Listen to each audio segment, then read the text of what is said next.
इक्यासी साल बाद ऐसा भयानक भूकंप Waving like they were in a hurricane. People rushed out into these courtyards and they were standing around. Some people looked very shocked and emotional, putting their arms around each other. This is the worst to hit this Himalayan nation in over 80 years. And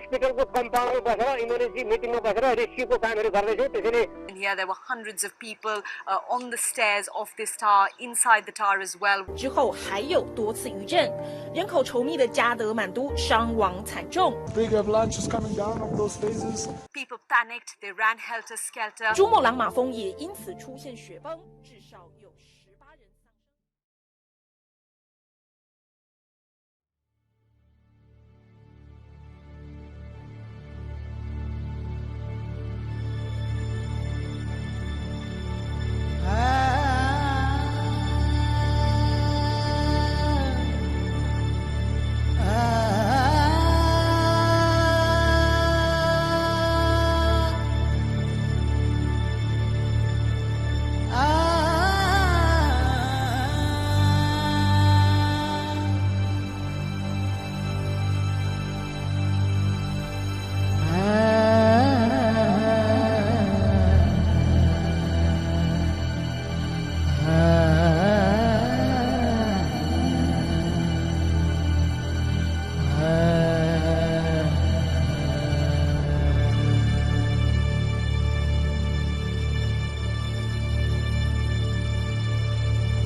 Because I always believe that if you really want to make a difference in the world, you can never do it alone. No matter how powerful you are, how wealthy you are, the best way to make a difference in the world is inspire others. So I was thinking that by doing such a thing as a walk, it will inspire, other NGOs, other, to, remember the sufferings of the people who are going through. Not only for international, but within Nepali, people themselves should help each other. That was my, so walk to remember the people who died. Remember the 1 million people who have lost their home, children who don't have a school, and the people who don't have a community hall, no monastery, to remember them, remember their suffering. That was my main goal.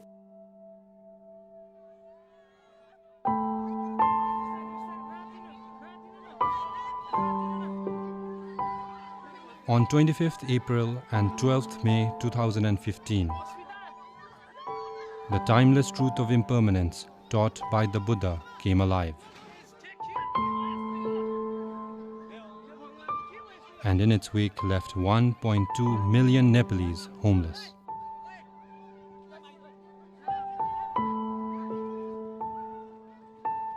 An earthquake measuring 7.8 and 7.3 on the Richter scale wreaked immeasurable damage to lives and property that Nepal is still recovering from.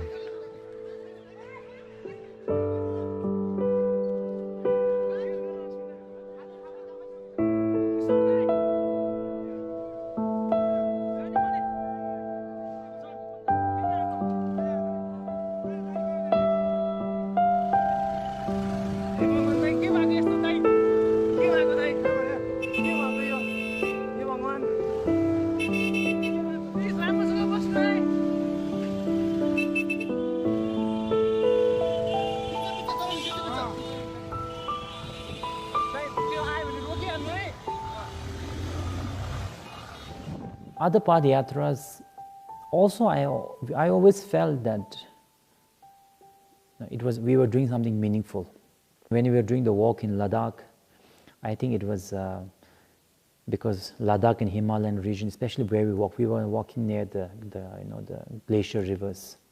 And Himalayan glacier rivers are, I think, the source of water for more than a billion population in the world. So we are focusing on that. For example, in Sri Lanka, we were doing a prayer, and we were doing prayer for, I think how many people have lost their life on both sides for more than 30 years. And the President himself joined together for the walk. It was Mahinda Rajapaksa. And when we did Padayatra in Bhutan, of course, in terms of environment, Bhutan is quite a pristine environment. It was more of a spiritual, paying tribute to holy place of Guru Padma Sambhava, Shabdurun Bishingawan Namgil, and great other masters. But in Nepal, I will say the focus was more on, compassion, the suffering that people are going through. So I will say that in my own way, one of the most satisfying thing was, I would say one of my satisfying things that I've done in my life.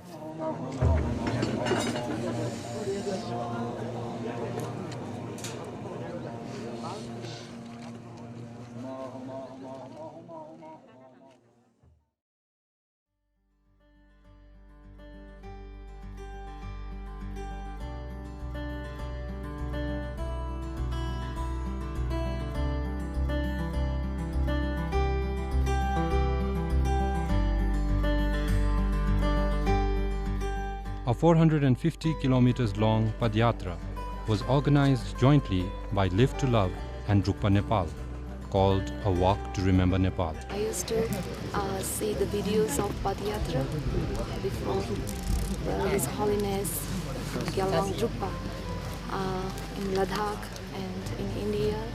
And before I was so much excited to join this. I was so much interested from my inner soul. I got the opportunity to participate in Padyatra in Nepal, which is my motherland. I thought it's good to come and pray together and come with the Lama and do the ceremonies together. I think it's a very special kind of help.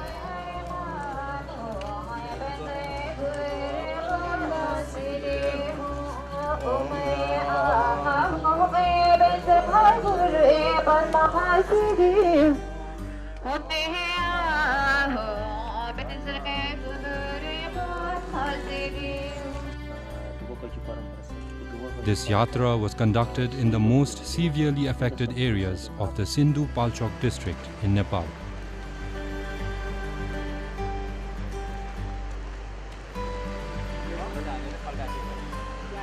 Over 250 Live to Love volunteers and followers of the Drukpa order participated in the Padyatra.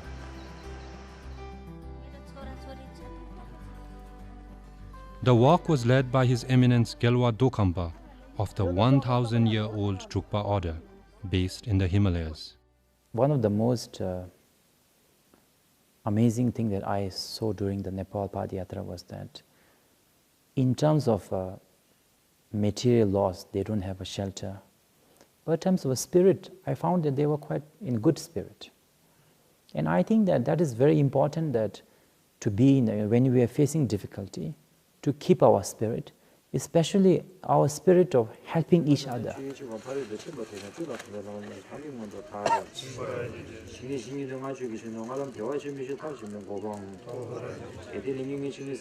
When we focus ourselves too much on our own suffering, then I think we have a tendency to magnify our own suffering and forget the suffering that others are going through. But when we can overcome a little bit of our own suffering and think of others and come together, then I think there's that sense of community, that sense of helping each other is one of the best ways to overcome any kind of a national disaster. And I think that we should not really wait for some sort of other international donors or even your country government to do something. Of course, we should expect to some extent, but the question is always, what can I do right now? We may not be earthquake victim right now, but we may be seeing a lot of injustice in the world. We may be seeing a lot of environment being polluted. We might be seeing a lot of, a lot of things, difficulties that people are going through, and we can do in our own way. Even we, the 250 people that we did the Padayatra, we are not international, United Nations organization. We are just a simple human being. The question that we ask ourselves was, we as a human being, what can we do within our own limited capacity? And this is something that we should always ask, so that we can make a difference in our own way, and that will collectively add up to making the world better.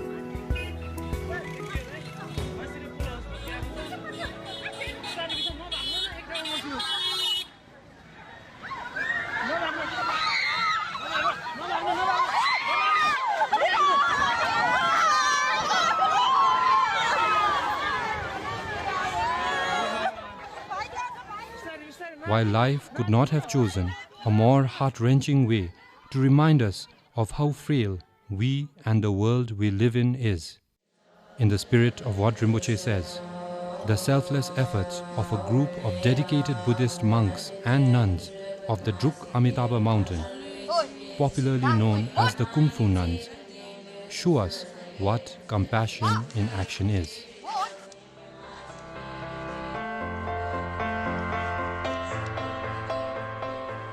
They refused evacuation and were amongst the first relief workers,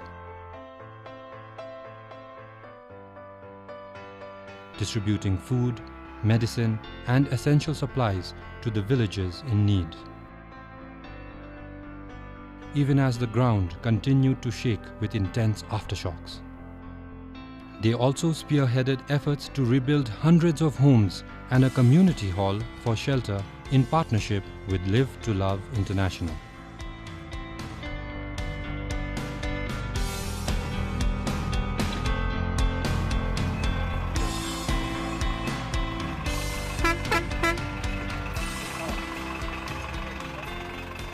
Live to Love International, founded by His Holiness the Gyalwang Drukpa, does not see borders and differences, but sees pain and suffering, and makes every effort to alleviate it. Founded by His Holiness the Gyalwang Drukpa, who is a world-renowned humanitarian, author, environmentalist, and a champion of gender equality.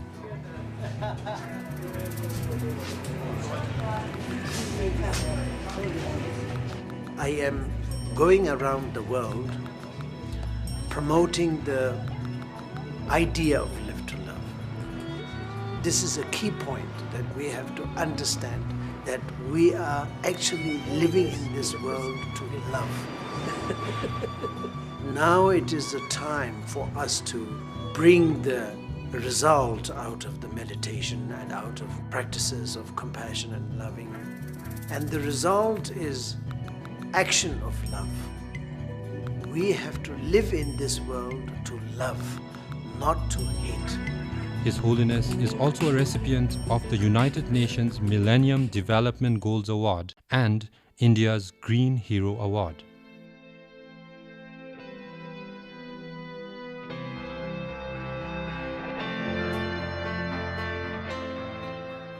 Live to Love International is a secular non-profit organization which serves the people and the resources of the Himalayas while improving the quality of life for 1.3 billion people throughout the region. They honor the Himalayas by celebrating its diverse culture through education and heritage preservation. Live to Love provides the next generation of Himalayans with an appreciation of their culture and a modern skill set to lead their communities.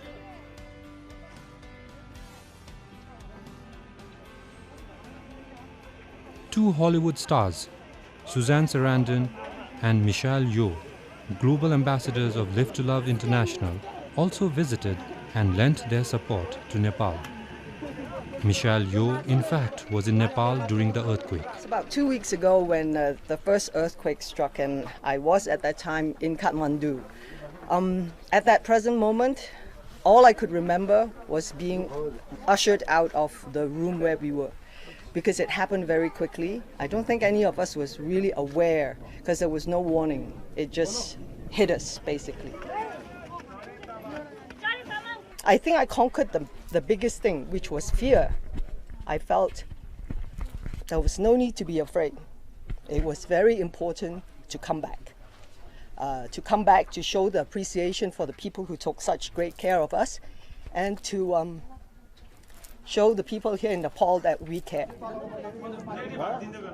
I'm very eager to go back to the United States and explain to people there that, yes, there has been an enormous amount of damage, as we've seen on the news, but that there is also an enormous amount of movement to rebuild.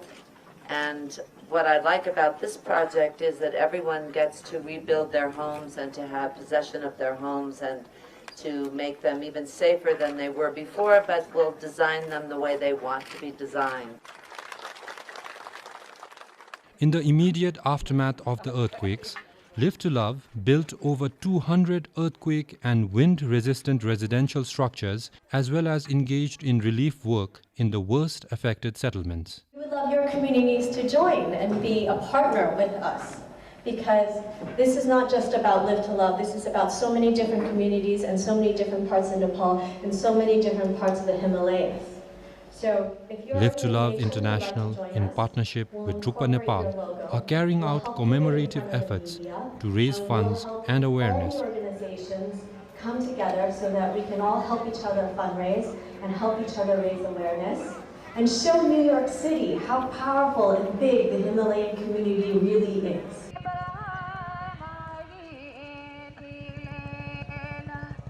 The Padyatra commenced on November 15th from the home of the Kung Fu nuns, the Druk Amitabha mountain. Nepal Padyatra we did for, one was because from a spiritual point of view, during that time in a place called Barua, 80 people died in one place. And not only did they die, but even monasteries were damaged. Even some monks, I think they lost their life. So I was told that they reached such a pathetic, stage that there were no monks to do, last rites and prayer, and they were doing prayer through mobile phone. In a way, true, international aid agencies must have given them monies and help, etc. But I don't think that the feeling of peace, sense of sadness of losing loved ones could be that overcome, because that many of these areas were Buddhist areas. So when the last rites were even not performed, I don't think they felt that they could overcome their grief. Because when we went there and when we had more than, I think, 200 participants and more than 80 were monks, and many of them very senior monks who have done 3-year retreats, etc. And when we did the Changwa, the prayer for them, they were saying, more than the financial help that we gave them, that gave them a sense of peace that now they are deceased or kind of well looked after. So that's why everywhere we went, we were chanting the Mani prayers, all the place, every place where they died, we recited prayers by their name. So in a way, it was more like healing their mind and spirit. That was one motivation. यहाँ पदयात्रीहरू वर्ष आउनुभयो हाम्रो भूकम्पको बेलामा यहाँ मलम पनि पाएन मह पाएन प पाएन त्यतिको अवस्थामा साह्रै गाह्रो भएको थियो हामीले कसरी चाहिँ मरेको मान्छेहरूलाई कसरी चाहिँ हामीले नर्कमा छ कि स्वर्गमा छ भन्ने किसिममा हामीले सोच पनि सोच्नु सकेका थिएन आज रेम्बोर्से आउनुभयो म पनि उहाँलाई सेवा गर्नु पाउँदा उहाँलाई केही कुराहरू उहाँलाई त्यो गर्नु पाउँदा साह्रै खुसी लाग्यो उहाँ आउनुभयो अझै अब हामीले ढुक्क भयो कि अब रेम्बोर्से आउनु भएर मह पनि पायो फ पनि पायो अब मर्ने मान्छेलाई चिर शान्ति पाउँछ भन्ने आशा छ पक्कै पनि पुग्छ होला भन्ने आशा राख्दै साह्रै राम्रो प्रोग्राम भयो साह्रै राम्रो गर्नुभयो उहाँहरू पदयात्रा अधिकारी उहाँ आउनुभएको हिँडेर आउनुभएको साथीहरूलाई पनि रेम्बोर्सेलाई विशेष मेरो तर्फबाट धन्यवाद दिन्छु. And the second motivation was that we had Live to Love International had already done a lot of work, especially the nuns of Druk Amitabha. During the earthquake, they were doing a lot of things. During the earthquake, many people were, of course, very active. But after that, what had happened? Were they better? Or internationally forgotten, because world attention is very short and there are so many things happening in the world. So we went there to physically also, we gave some help, financial help, mostly to schools, and the monasteries were our focus.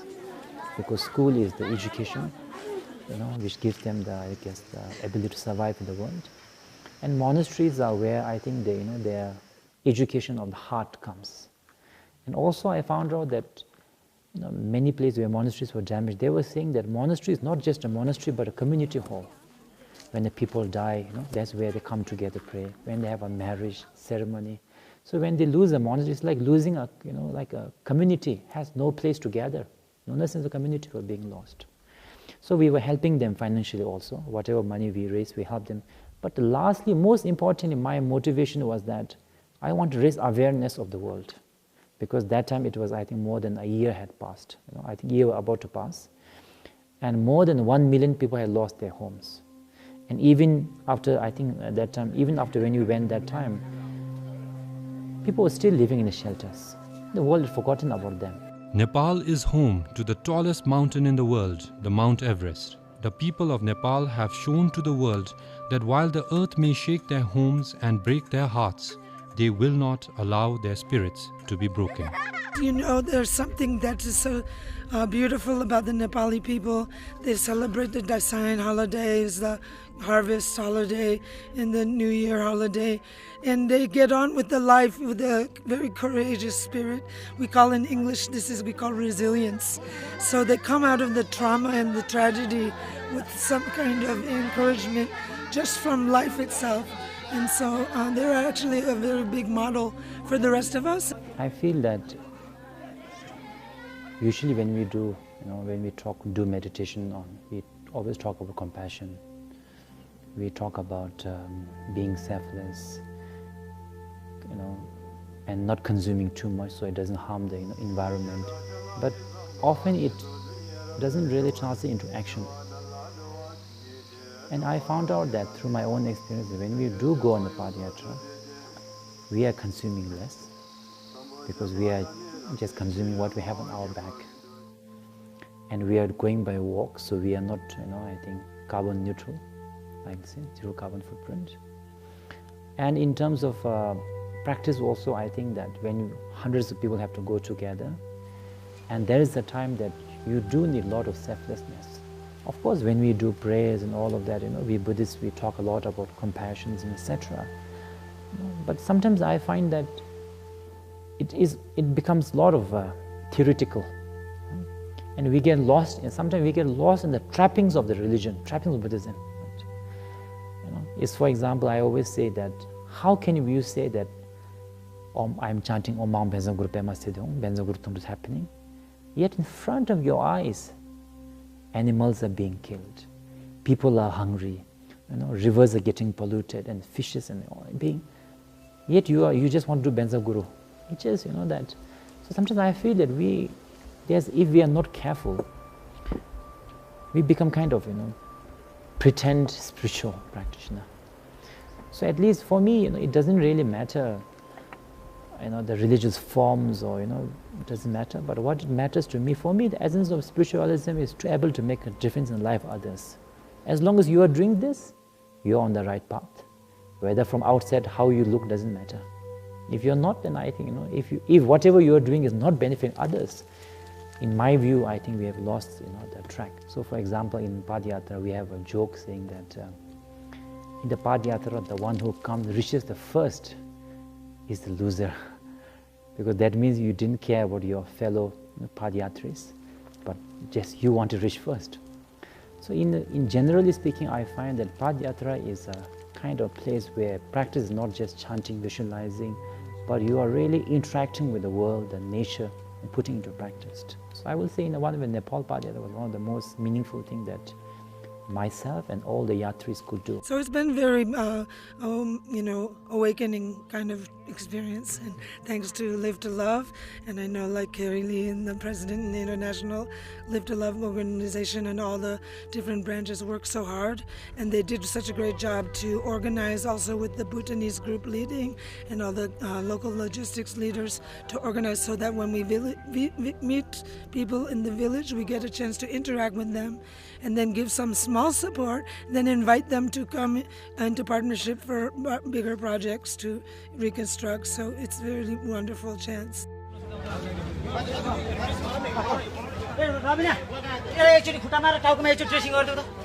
While health is most missed and cherished in times of sickness, it is the grim reality of the earthquake's aftermath that shook Nepal and the world to assess and appreciate what we have, and lessen our discontent with what we do not have. It is my view that we should not focus too much on the result,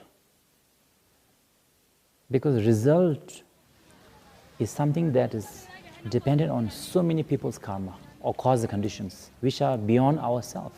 And we're not talking about one or two, but we are talking about country level. Whenever you want to do something big, I think you cannot really focus on the result that much. So generally my policy is, result is beyond our control. And we are not a creator. We don't believe in creator that I can create others' life. So that's why I always focus mostly on intention. Was my intention pure or not? Was my effort, did I put my full effort or not? That's always been my focus. So I don't have that much expectation from anything that I do in my life. But at the same time, I must say that in many ways I was quite satisfied, because I was told that all the places where we have been, I think they were so happy.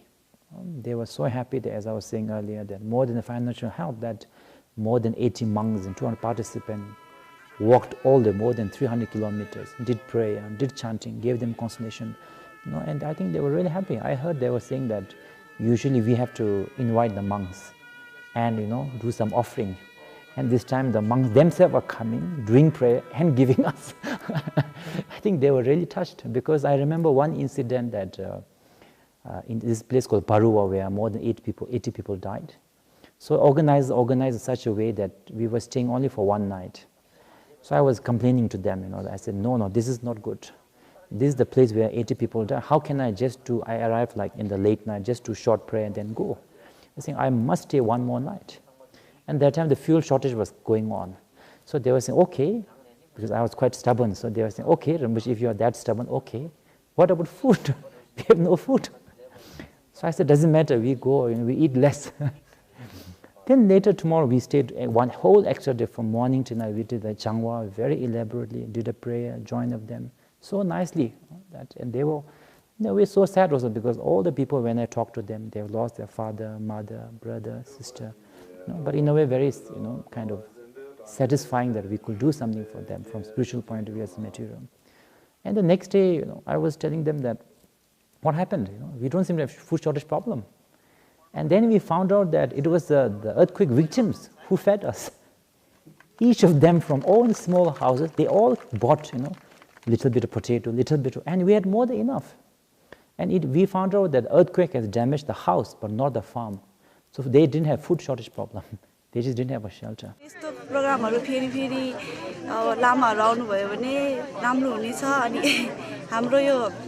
Programme एकदमै राम्रो भयो यसरी यत्रो टाढादेखि हिँड्दै हिँड्दै पैदल यात्रा गरेर आउनु भयो र यस्तो मानी गर्नु भयो उहाँहरुको लागि म फुवा गर्दिनु भयो त्यसको लागि धेरै धेरै धन्यवाद अनि त्यसको लागि हामी धेरै खुसी भएको छौं I will say that that fact that that they felt like that I will say that also I've been quite satisfied with the result.